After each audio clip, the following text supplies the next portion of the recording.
I'm 76 years old, and today I counted how many people still call me. Do you know the answer? Zero. Not a single call, not a single message, just silence. I built everything a man could dream of. A house so big, it echoes when I walk. A bank account so full. Why, I can't even spend it all. But I have no one left. And the worst part, this didn't happen overnight. I created this life myself. My name is Zubair, and I wasn't born rich.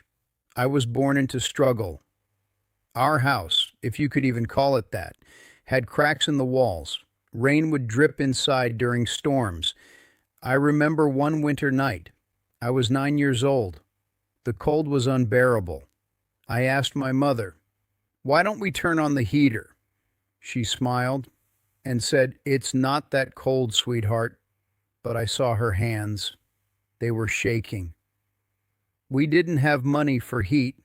That night, I couldn't sleep, not because of the cold, but because I realized something. We were poor, really poor. One evening, we had only one piece of bread left. My father sat quietly. My mother cut the bread and placed it in front of me. I asked, "What about you?" She smiled and said, "I already ate." But I knew she was lying. I could see it in her eyes. That night, I cried silently, and I made a promise. I will become so rich that my family will never suffer again. At 18, I left home.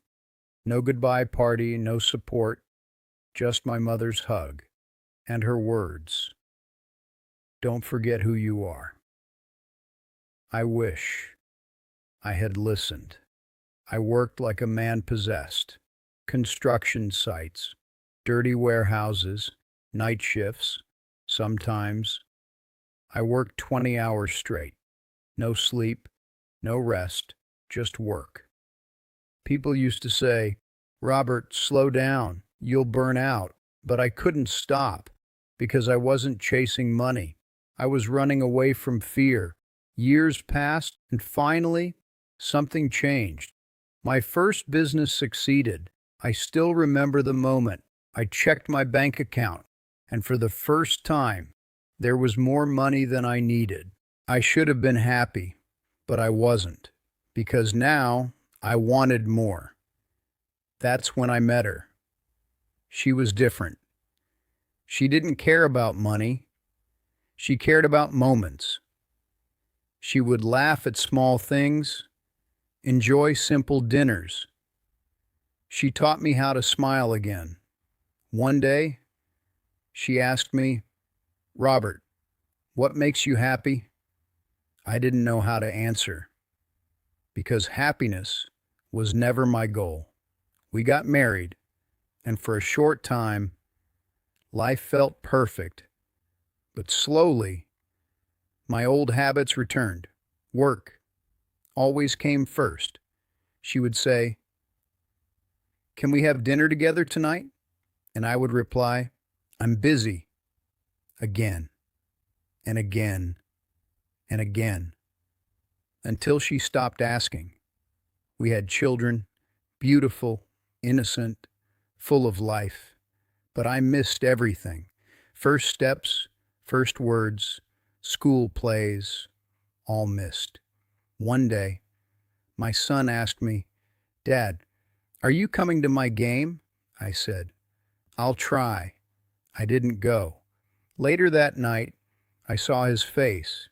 He didn't say anything, but I saw disappointment and something worse. Distance. Years passed, and my house became quiet, not peaceful, empty. My wife stopped smiling. My children stopped talking, and I didn't even notice. Until one day, she said, "I don't recognize you anymore." And I had no answer. Now, at 76, I sit alone in a house full of things, but empty of people. I achieved everything, Accept the things that truly mattered.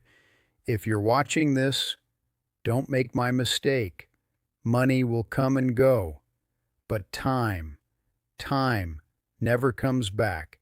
So tonight, before you sleep, call someone you love, sit with your family, be present, because one day you might have everything, but no one left to share it with.